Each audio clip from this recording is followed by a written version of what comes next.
गलत औजार से आप एक स्क्रू नहीं खोल सकते, तो गलत दिशा में मेहनत करने से आप कैसे कामयाब हो सकते हैं।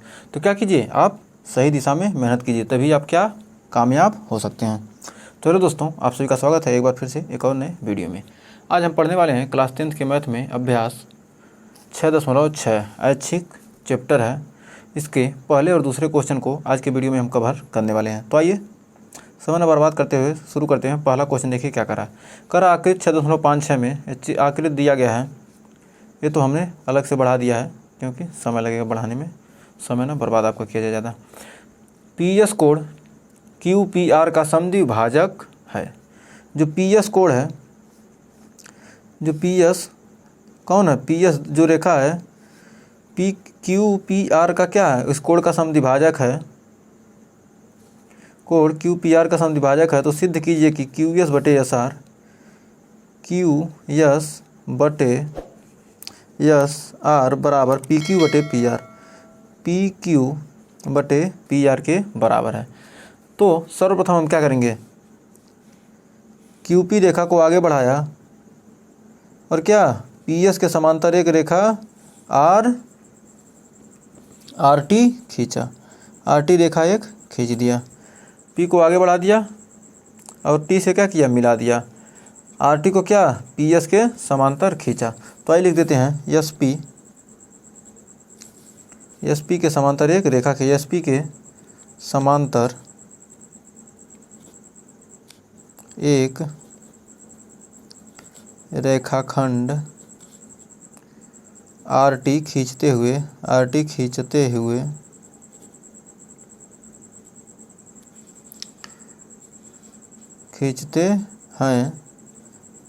खींचते हैं जो बढ़ाई गई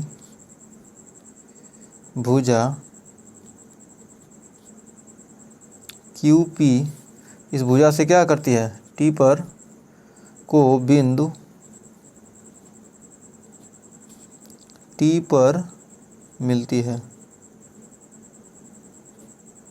बिंदु T पर क्या कर रही है, मिल रही है। इसको बढ़ा रहे हैं तो क्या T पर मिल रही है। तो दिया है SP कोण क्या है, कोण QPR का समद्विभाजक है, समद्विभाजक QPR इस कोण को क्या कर रहा है, रेखा दो भागों में बांट रहा है इस पूरे कोण को। अतः तो हम कह सकते हैं कि कोण QPS बराबर कोण SPR या RPS, SPR इसको मान लीजिए समीकरण 1। अब रचना से हमने रचना किया है तो SPR angle SPR A angle बराबर हो जाएगा एंगल PRT। कैसे हो जाएगा, क्योंकि क्या है PS समांतर TR, हमने क्या खींचा है, PS समांतर TR खींचा है। समीकरण नंबर 2 हो जाएगा PS समांतर TR। इसके समांतर जब ये खींचे हैं तो एक कोण और एक कोण क्या होंगे, PRT। मतलब क्या है, इस दो समांतर रेखाओं को काटने वाली रेखा का क्या है, जो बनेंगे कोण क्या होंगे, बराबर होंगे। ये क्या है, ये भी रेखा समांतर है, इन दोनों के समांतर क्या करेगी, तिर्यक रेखा काट रही है तो एक कोण और एक कोण क्या होंगे, बराबर होंगे। तो एक कोण बराबर हमने दिखा दिया। अब पुनः एंगल QPS बराबर एंगल QPS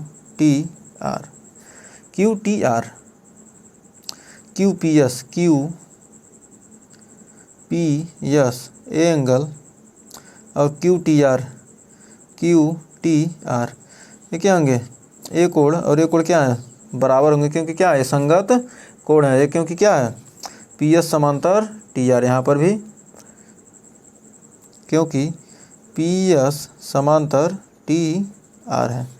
इस समीकरण नंबर 3 हो गया। तो उपरोक्त समीकरण से हम कह सकते हैं, उपरोक्त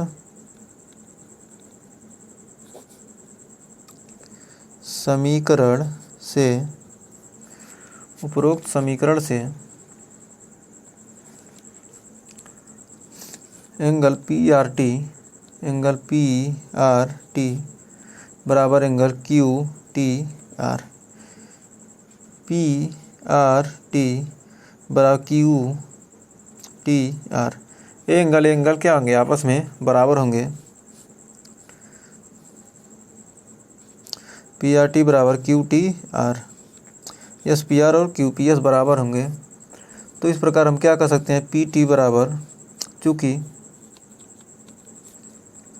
PT बराबर PR, PT बराबर PR, यदि ये भुजा और ये भुजा आपस में बराबर हों तो रचना से हो जाएगा PS समांतर TR। हमने रचना से क्या किया है, रचना किया तो PS समांतर TR हमने खींचा है ना, इसके समांतर एक रेखा TR खींचा है। तो हम कह सकते हैं कि त्रिभुज QTR में इस त्रिभुज में हम क्या करेंगे, थेल्स प्रमेय लगाएंगे। थेल्स प्रमेय से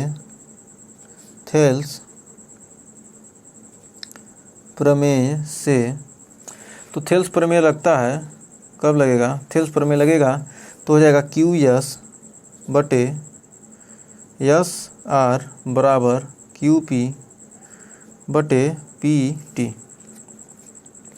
QS बटे SR मतलब उसके संगत भुजाएं क्या है, QS बटे SR और QP बटे PT। मतलब एक बड़े त्रिभुज की क्या है, ये दो जगह से क्या हुआ, कटा हुआ भुजा है, ये भुजा बराबर है तो क्या होंगे, तो ये भुजा और ये भुजा का अनुपात इस भुजा और इन भुजाओं के अनुपात के क्या होगा, बराबर होगा। तो इस प्रकार हम क्या कह सकते हैं, QS बटे SR बराबर PQ बटे QP को या PQ लिख सकते हैं बटे QR। PT बराबर TR है, क्योंकि क्या है, PT बराबर TR,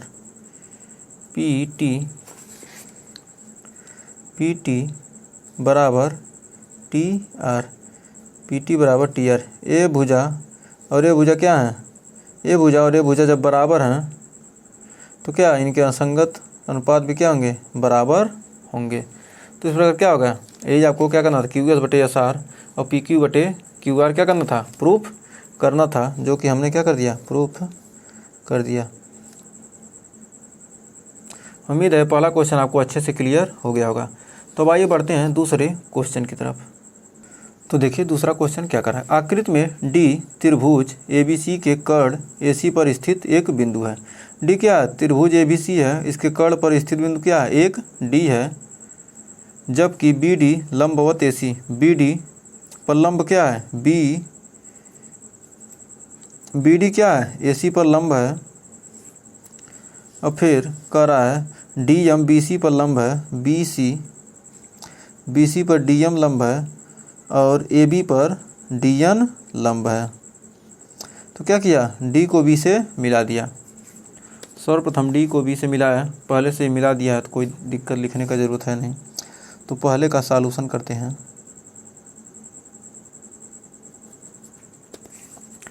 दिया है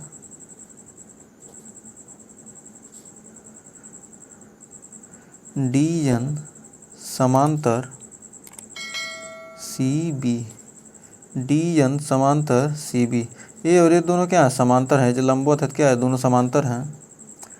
और DM समांतर AB, DM AB के समांतर है। और एंगल B बराबर 90 डिग्री, कोण भी क्या है, 90 डिग्री है, पूरा कोण भी क्या है, 90 डिग्री है। और तो हमने नंबरिंग कर लिया, इसको एक कोण 1, इसको 2, 3, 4 5 6 7 8 इन सबको कोड मान लिया, जिससे हमको क्या हो ज़्यादा लिखने की ज़रूरत ना पड़े। वैसे DCM लिखना नहीं पड़ेगा, सीधे हम एक कोड लिखेंगे तो DCM उसका मतलब हो जाएगा। तो चूँकि DMBN एक आयत है, एक आयत है, वर्ग नहीं कर सकते क्योंकि क्या लंबाई चौड़ाई क्या अलग अलग है। तो एक आयत है तो DN बराबर MB और DN क्या है बराबर है, और DM बराबर NB व DN बराबर NB। DN बराबर MB तो DM बराबर NB, DM बराबर NB। यहाँ से मिल गया तो दिया है BD लंब है किस पर, AC पर। BD लंब है किस पर, AC पर, इसलिए एंगल CDB बराबर 90 डिग्री। CDB ये पूरा एंगल कितना है 90 डिग्री है। तो हम कह सकते हैं कि एंगल 2 धन एंगल 3 ये और ये कोण कितना है 90 डिग्री है। इसको मान लीजिए समीकरण 1। अब पुनः त्रिभुज CDM में हो जाएगा CDM में एंगल 1 धन 2, angle 1 plus angle 2 plus angle DMC ये 90 डिग्री है, बड़ा कितना आ जाएगा 180। तो 1 और 2 90 और ये भी 90, ये क्या 90 में कितना आ जाएगा 1 धन 2 और DMC का मान 90 है तो उधर चला जाएगा, कितना आ जाएगा 1 धन 2 था और क्या कोण 2 धन 3 था। तो 1 धन 2 बराबर एंगल 1 प्लस एंगल 2 बराबर 90 डिग्री। ये समीकरण नंबर 2 हो जाएगा। पुनः त्रिभुज, अब पुनः क्या करेंगे, अब पुनः त्रिभुज DMB में इस त्रिभुज में कोण 3 धन कोण 4, कोण 3 धन कोण 4 प्लस कोण DMB बराबर 180। तो यहाँ कोण 3 प्लस कोण 4 बराबर हो जाएगा 90 डिग्री हो जाएगा समीकरण नंबर 3। तो समीकरण 1 और 2 से कोण 1 बराबर कोण 3, 1 2 से क्या हो जाएगा कोण 1 बराबर कोण 3, कोण 1 बराबर कोण 3 कैसे हो गया, देखिए कोण 2, इसको 2 को क्या करें उधर ले जाएं तो 90 माइनस कोण 2, 90 माइनस कोण 2 बराबर कोण 3 और यहाँ पर 90 माइनस कोण 2 बराबर 1। तो ये दोनों क्या हो जाएंगे आपस में बराबर। तो क्या हो जाएगा इस समीकरण नंबर, ये तो हो गया। और पुनः समीकरण 1 और 3 से, समीकरण 1 व 3 से, समीकरण 1 और 3 से देखेंगे तो कोण 2 बराबर कोण 4। समीकरण 1 और 3 से एक में क्या कोण 2 कोण 3 है, 3 90 माइनस कोण 3 और 90 माइनस कोण 3 बराबर 4 और 90 माइनस कोण 3 बराबर 2, 2 बराबर 4। तो हम कह सकते हैं कि त्रिभुज DCM और त्रिभुज BDM में कोण 1 बराबर कोण 3 व कोण 2 बराबर कोण 4। हमने क्या किया ऊपर सिद्ध किया है, तो लिखने की ज़रूरत नहीं है, ऊपर सिद्ध किया। त्रिभुज DCM में कोण 1 बराबर कोण 3, एक कोण और एक कोण बराबर हैं और कोण 2 बराबर ए और कोण बराबर हैं। इन दोनों त्रिभुज में मिलाकर, चूँकि हम देख रहे हैं दोनों त्रिभुज में क्या है, समरूप हो जाएंगे। जब दो कोण क्या आपस में बराबर हैं तो त्रिभुज क्या हो जाएगा, समरूप हो जाएगा। तो त्रिभुज डी सी एम समरूप हो जाएगा त्रिभुज बी डी एम किसके, एंगल समरूपता नियम से, समरूपता प्रमेय से। समरूपता प्रमेय से तो हो जाएगा, सीधे लिख सकते हैं बी एम बटे डी एम बराबर डी एम बटे एम सी। तो देखिए कैसे, ये त्रिभुज तो क्या बी एम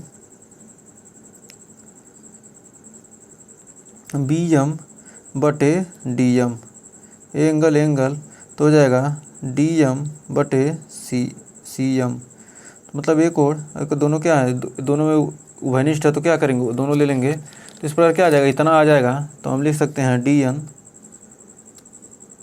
यहाँ लिखेंगे डी एन बटे डी एम बराबर डी एम बटे एम सी, डी एम बटे एम सी। या इसको लिख सकते हैं, चूँकि बी एम बराबर डी एन, बी एम बराबर डी एन। ये बी एम क्या है, डी एन के बराबर। कैसे, बी एम और डी एन क्या आपस में बराबर हैं। तो हम क्या लिख देंगे, बी एम बराबर डी एन, हमको पहले से ही दिया है बी एम बराबर डी एन। तो हमने बी एम की जगह पर क्या रख दिया, डी एन रख दिया यहाँ पर। और तो हो जाएगा यहाँ पर डी एम स्क्वायर बराबर डी एम स्क्वायर बराबर डी एन गुणे एम सी। ये क्या करना था आपको, प्रूफ करना था, जो कि आपका प्रूफ हो चुका है। तो इसका पहला पार्ट हमने प्रूफ कर दिया। उम्मीद है पहला पार्ट आपको समझ में आ गया होगा। तो आइए इसका दूसरा पार्ट देखते हैं। तो दूसरा पार्ट यहीं से सॉल्व कर लेते हैं। चूँकि त्रिभुज डी बी एन में, त्रिभुज डी बी एन में, त्रिभुज डी बी एन में एंगल 5 और 7 बराबर क्या हो जाएगा, 90। 90 है, यह है, इसको जोड़ेंगे तो कितना हो जाएगा, 90 डिग्री। तो यहाँ पर एंगल 5 प्लस एंगल 7 बराबर 90 डिग्री। इसको मान लेते हैं समीकरण नंबर 4। और यहीं पर हो जाएगा त्रिभुज डी ए एन में एंगल 6 प्लस एंगल 8 बराबर 90 डिग्री। ये समीकरण नंबर हो जाएगा 5। 6 और 8 बराबर, ये 90 डिग्री है। तो ये दोनों क्या आ जाएंगे, 90 डिग्री। यानी त्रिभुज के तीनों कोणों का योग कितना आ जाएगा, 180 अंश। समीकरण नंबर 5 इस प्रकार कह सकते हैं, इस प्रकार, चूँकि बी डी लंब है किस पर, ए सी,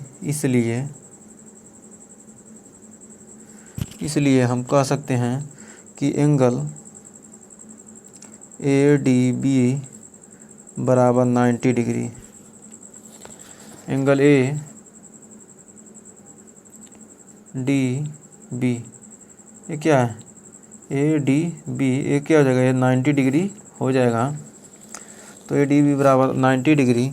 तो कह सकते हैं कि एंगल 5 प्लस एंगल 6 बराबर 90 डिग्री। ए डी बी बराबर 90 डिग्री, तो कोण 5 6 से मिलकर बना है। तो क्या हो जाएगा, ये भी 90 डिग्री हो जाएगा। तो हो जाएगा समीकरण नंबर 6। तो समीकरण 4 और 6 से, समीकरण 4 व 6 से, तो एंगल 6 बराबर एंगल 7। 4 और 6 से, 4 में देखिए 4 और 6, यहाँ पर भी 5 है, यहाँ पर भी 5 है। 5 से 5 कट गया तो 6 बराबर 7, इधर 9 है, कितना 6 बराबर 7। और समीकरण 5 व 6 से, 5 और 6 लेंगे तो 6 बराबर है, तो यानी 8 बराबर एंगल 5। तो चूँकि एंगल 8 बराबर एंगल 5, तो त्रिभुज चूँकि त्रिभुज डी एन ने डी एन ने और त्रिभुज बी एन डी और बी एन डी में क्या एंगल 6 बराबर एंगल 7 और एंगल 8 बराबर एंगल 5, तो त्रिभुज डी एन ने समरूप हो जाएगा त्रिभुज बी एन डी के एंगल समरूपता नियम से। क्या जाएगा, या समरूप हो जाएगा समरूपता प्रमेय से या नियम से। जब समरूप हो गया तो हम लिख सकते हैं ए एन बटे डी एन बराबर डी एन बटे एन बी। चूँकि एन बी बराबर क्या है, चूँकि एन बी बराबर डी एम है, तो हम लिख सकते हैं डी एन स्क्वायर बराबर डी एन स्क्वायर बराबर ए एन गुणे एन बी, और डी एन बराबर एन बी बराबर डी एम लिखना है तो एन बी बराबर डी एम लिख देंगे, तो डी एन स्क्वायर बराबर ए एन गुणे डी एम। यही आपको क्या करना था, प्रूफ करना था। ये आपका प्रूफ हो चुका है।